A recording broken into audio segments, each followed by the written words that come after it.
Okay, everybody. So this is a summary of what we've done so far. We have been in Chapter 2, and we've completely covered 2.1, 2.2, and 2.3. We're not going to cover, however, one little section in under section 2.3. We're not going to do van der Waals, this kind of thing. This is something worth reading, but I don't think we need to take any lecture time specifically describing what it is. So, in review, our big things between molecules and atoms are bonding is covalent bonding, triple the strongest, double the next, single the next, and then ionic bonds, and then hydrogen bonds. So, where does that put us? That brings us to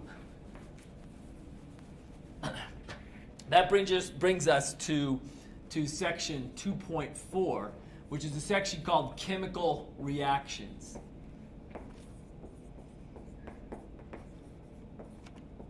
So I want you to read that section. In the quiz, we'll have some information from that section.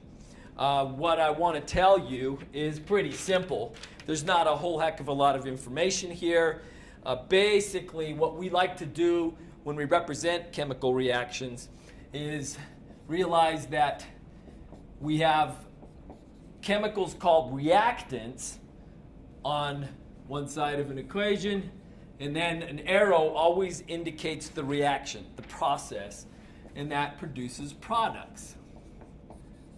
So that's the most simple way to kind of list the concept of a chemical reaction. More specifically, we could go, let's say we have reactants A plus B. So these are two different molecules that we just symbolized with A and B going to form products C plus D. So that's a common depiction of a reaction. I'm going to give you something even more impressive than that. I'm going to show you a real reaction. So we're going to take an example of a reaction where we have three separate molecules of H2. So you guys already know what this is. This is a molecule made of two hydrogens with a single bond between them. We haven't seen this before. When you stick a number in front of a molecular formula like this, that means we've got three molecules of it. I'm going to take that and we're going to add it as a reactant to N2. And of course, you are familiar with N2. This is that triple bond between two nitrogen atoms. And we're going to see that this reaction goes to produce two molecules of NH3. And that is a real reaction. One thing I need to say about a real reaction like this that's pretty cool is that this reaction and a lot of reactions can go both ways. So by drawing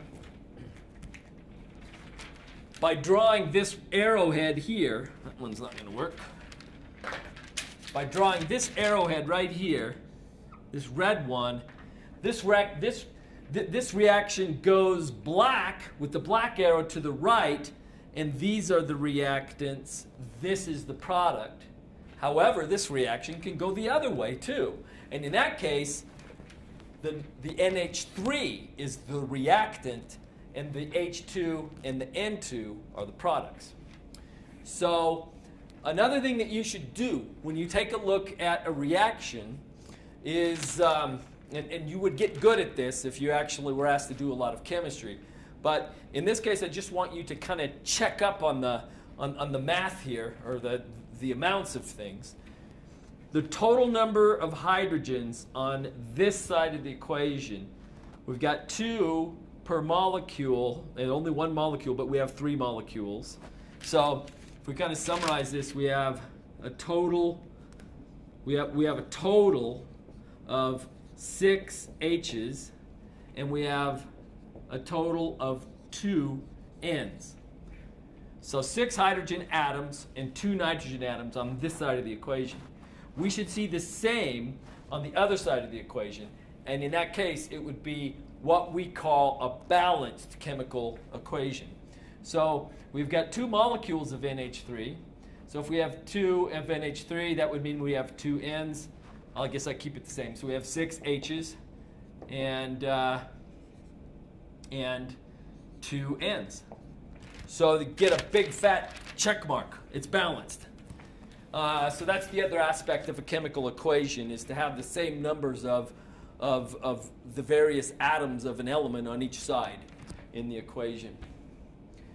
So the other thing I want to tell you about chemical reactions is that all reactions, guess I'm going to go ahead and erase this.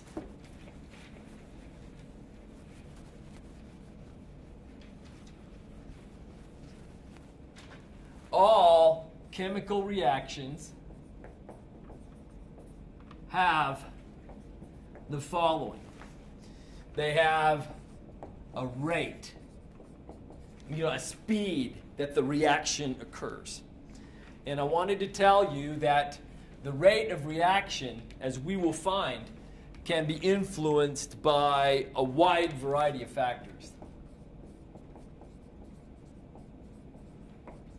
So I'm going to say influenced by many factors. An example of this, of course, temperature would be a factor. You put 2 things together that are reactants, they might not react, or they're like very, very slowly at a cool temperature. Turn the temperature up and you can make it happen. So the rate of the reaction can be influenced by a lot of things. The next thing is that when reactions proceed, they occur, they go to an equilibrium. So when I showed a reaction such as, A plus B going to C plus D, you don't have, reactions tend not to occur where all of the A plus B is converted to C plus D.